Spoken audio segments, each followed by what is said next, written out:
Hi, good morning everyone. Good morning, sir. I am IVC Conde, a secondary teacher from Malbol National High School, Zumaraga District.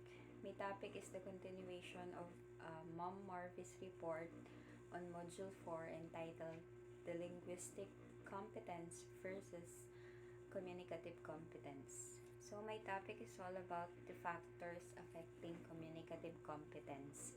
I have here three factors affecting communicative competence. So the first one is styles and registers.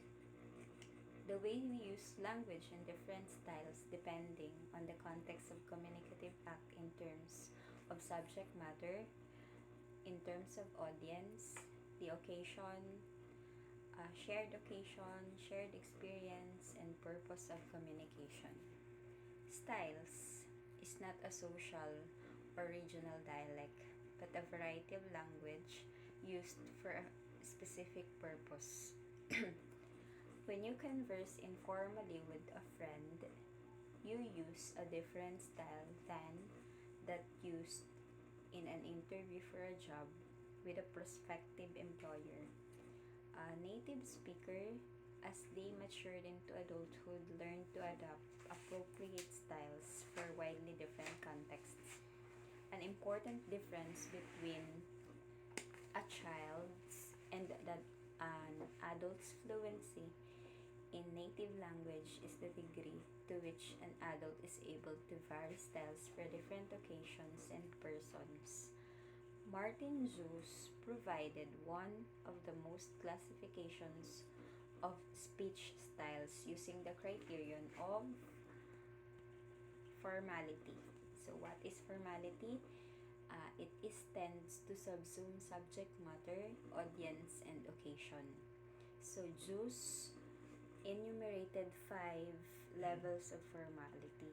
The first one is oratorical or frozen style.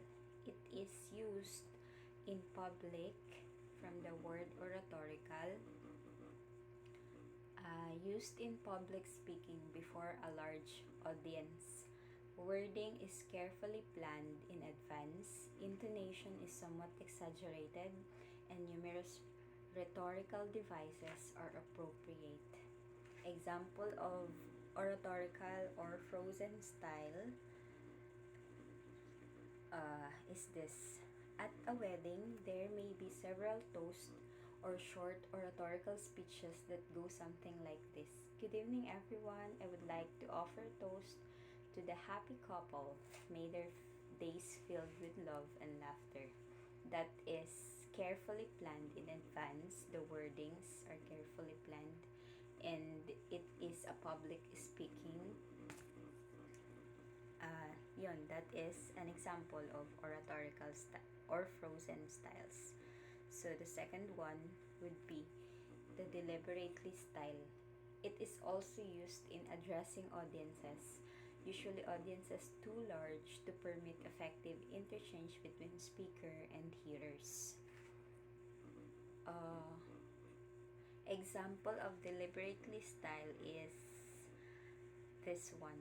A typical university classroom lecture is often carried out in deliberate style. So it is used, deliberately style used usually in a typical university classroom. Next would be a consultative style. It is typically a dialogue through formal enough that words are chosen with some care. So example of consultative style, from the word itself, consultative, it may be a business transactions, a doctor-patient conversations, and the like, usually consultative in nature. So the fourth one would be the casual style, used in conversations between friends and colleagues or sometimes between members of the family. Casual. In these words, in this style, the words need not to be guarded and social barriers are moderately low. Okay, the fifth one would be the intimate style. It is characterized by complete absence of social inhibition. So, example of intimate styles, talking with family, loved ones, when you tend to reveal your inner self that is intimate. Okay, those are the 5 levels of styles. So, categories of style can apply to written discourse as well. And most writing is addressed to readers who cannot respond immediately. That is, long stretches of discourse, for example, the books, the essays, even letters, are read from beginning to end before the reader gives a response. Written style is therefore usually more deliberately, with the exception of friendly letters, notes, or literature intended to capture a more personal style. So, related to stylistic variation is another factor that is called registers. What is a registers?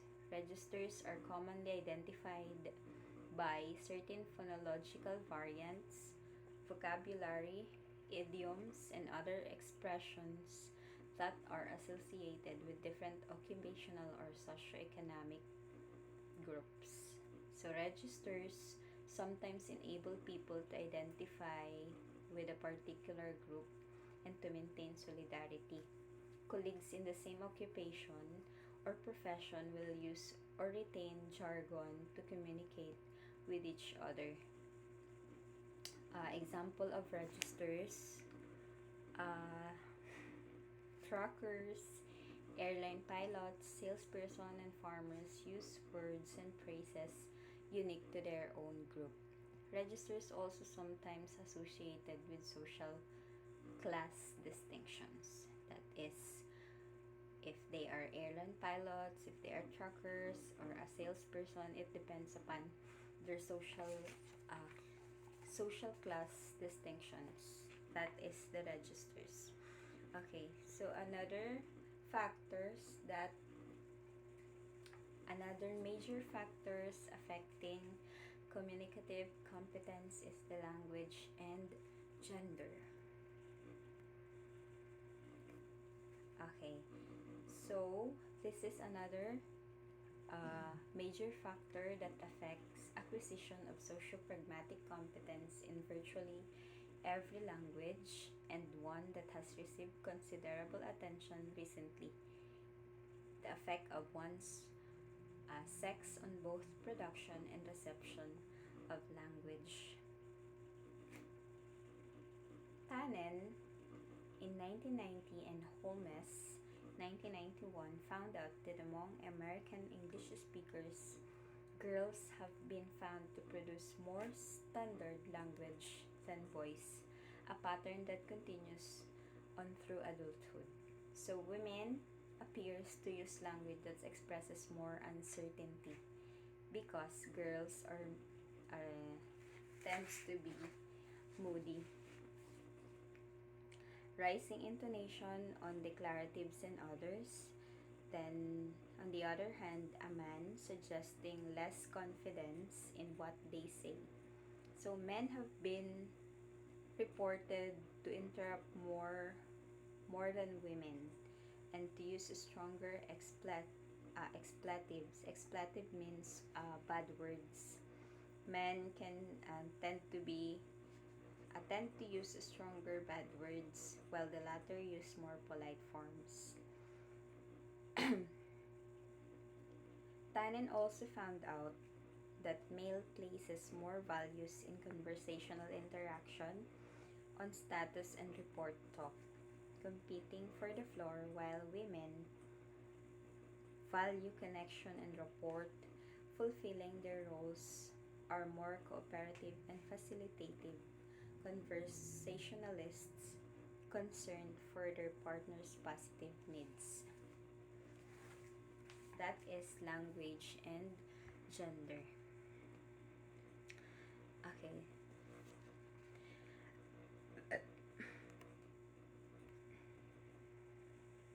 The last factors affecting communicative competence is the nonverbal communication.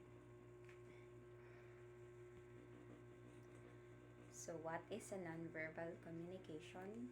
It is a silent language. It is the process of communicating through sending or receiving wordless messages. So, we communicate so much information non-verbally in conversation, then often the verbal aspects of conversations is negligible. This is particularly true for interactive language functions in which social contact is of key importance, in which it is what you say that counts but how you say it. What you convey with body language, gestures, eye contact, physical distance, and other nonverbal messages. Okay, in nonverbal communication, they have here different kinds of nonverbal communication. The first one is the kinesics. We have here 1, 2, 3, 4, 5, and 6. The first one is kinesics, the eye contact, proxemics, the artifacts, the kinesthetics, the olfactory dimensions. Okay, let's take first the kinesics. What is kinesics? It is the interpretation of body language or facial gesture. It is also movements may convey specific meanings and may be culture bound. So, body language in every culture uses kinesics in unique but clearly interpretable ways. But as universal as kinesic communication, there is tremendous variation cross-culturally and cross-linguistically in the specific interpretations of gestures. Human beings all move their heads, blink their eyes, move their arms and hands, but the significance of these movements varies from society to society. Sometimes a gesture that is appropriate in one culture is obscene or insulting in another. For example, nodding the head, for example, means yes among most European language speakers, but in an Eskimo gestural system, heading nodding means no, and head shaking means yes. It's different. I mean, it is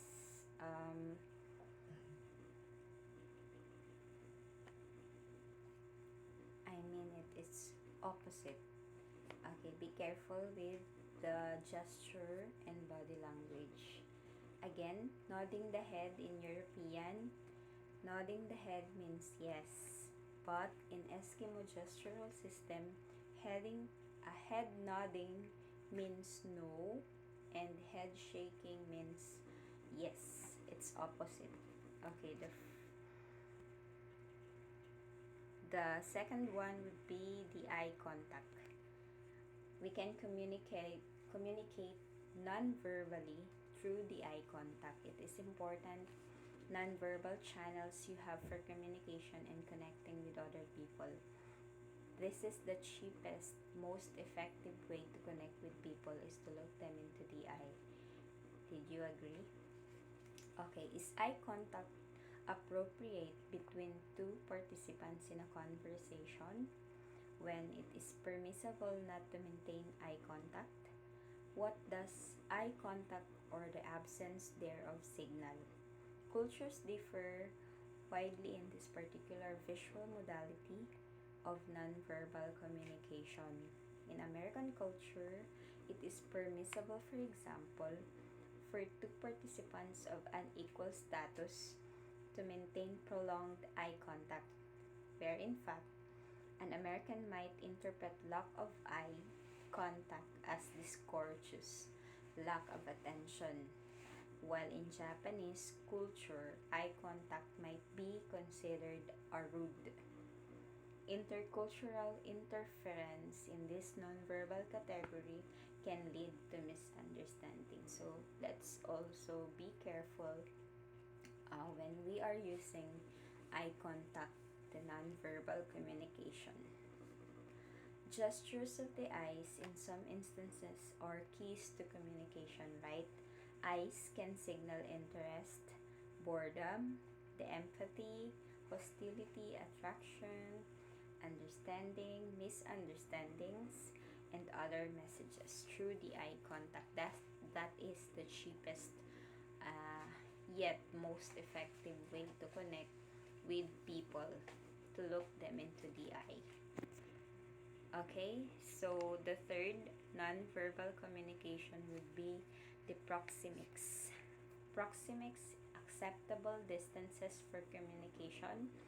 The comfortable distances depends on culture, social situation, gender, and individual preferences. So physical proximity is also a meaningful communicative category.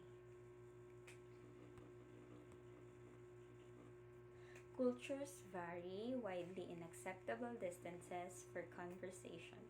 Sometimes object desk, counters, and other furniture serve to maintain physical distances.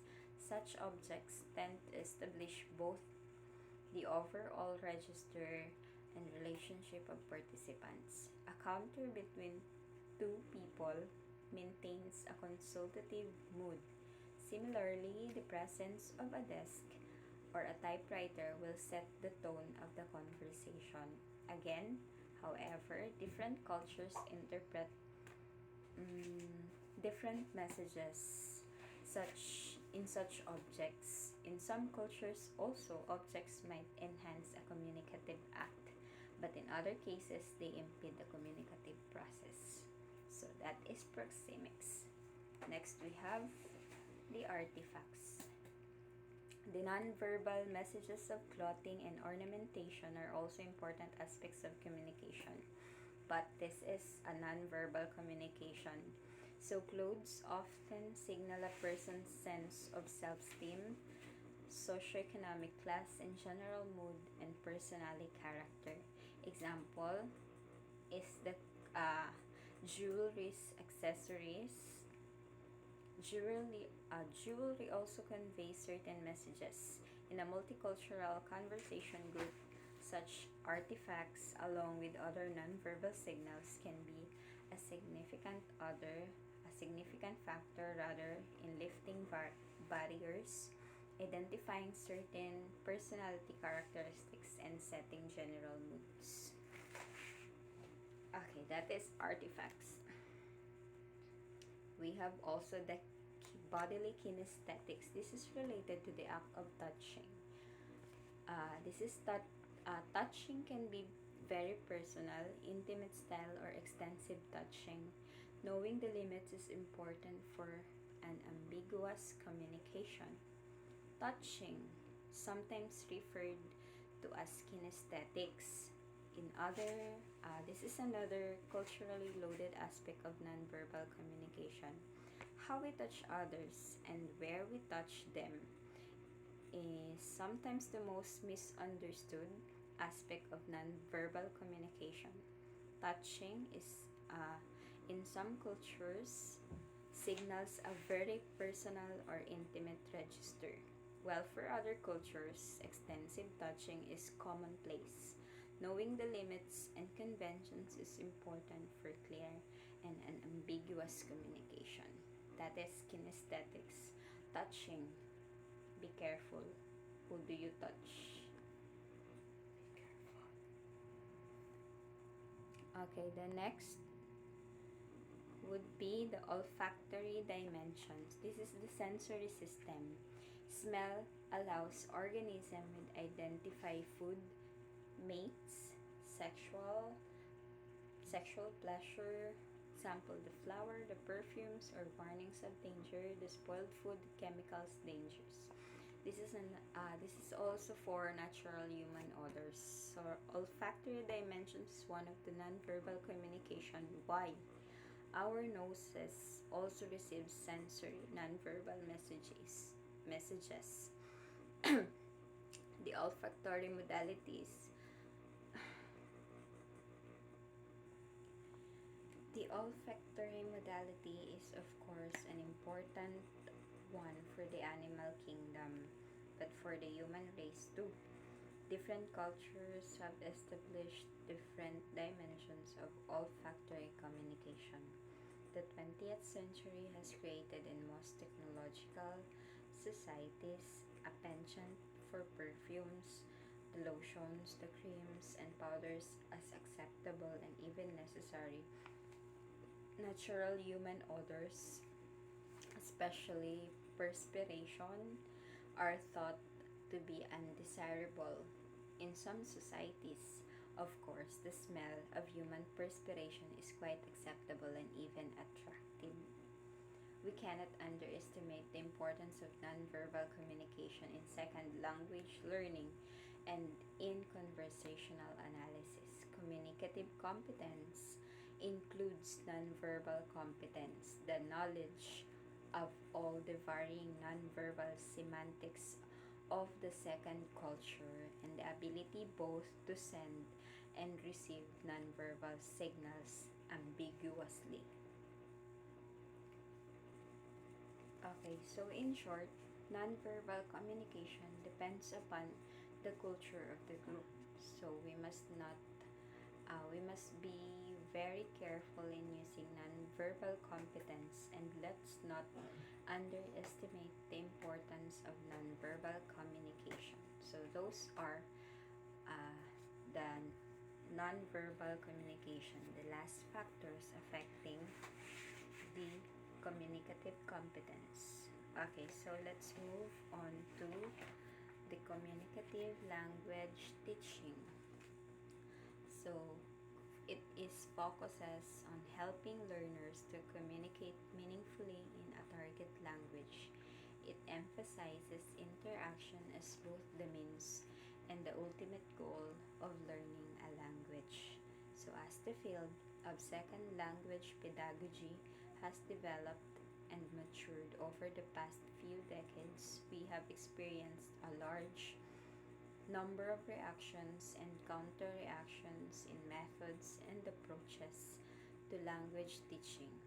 How will we look how will we look back 100 years from now and characterize the present era? Almost certainly, the answer lies in our push towards communication. According to Higgs and Clifford in 1982, has been relentless.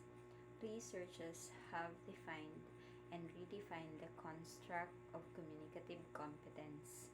They have explored the myriad functions of language that learners must be able to accomplish. They have described spoken and written discourse. They have examined the nature of styles, registers, gender factors, and nonverbal communication. One glance at current journals in second language teaching reveals quite an array of material on CLT, or the communicative language teaching. Numerous textbooks for teachers and teacher trainers expound on the nature of communicative approaches and offer techniques as well for varying ages and purposes. In short, wherever you look into the literature today, you will find a reference to communicate nature of language classes. For the sake of simplicity and direction, Brown offered the following interconnected characteristics as a definition of communicative language teaching. So, how learners will be assessed, how well learners have developed their communicative competence. These are the principles. We have 6 principles. The first, communication rather than structure. Classroom goals are focused on all the components of communicative competence and not restricted to grammatical or linguistic competence. Okay, so the fluency and accuracy. The language techniques are designed to engage learners in pragmatic, authentic, functional use of language for meaningful purposes, and organizational languages forms are not the central focus but rather aspects of language that enable the learner to accomplish these purposes.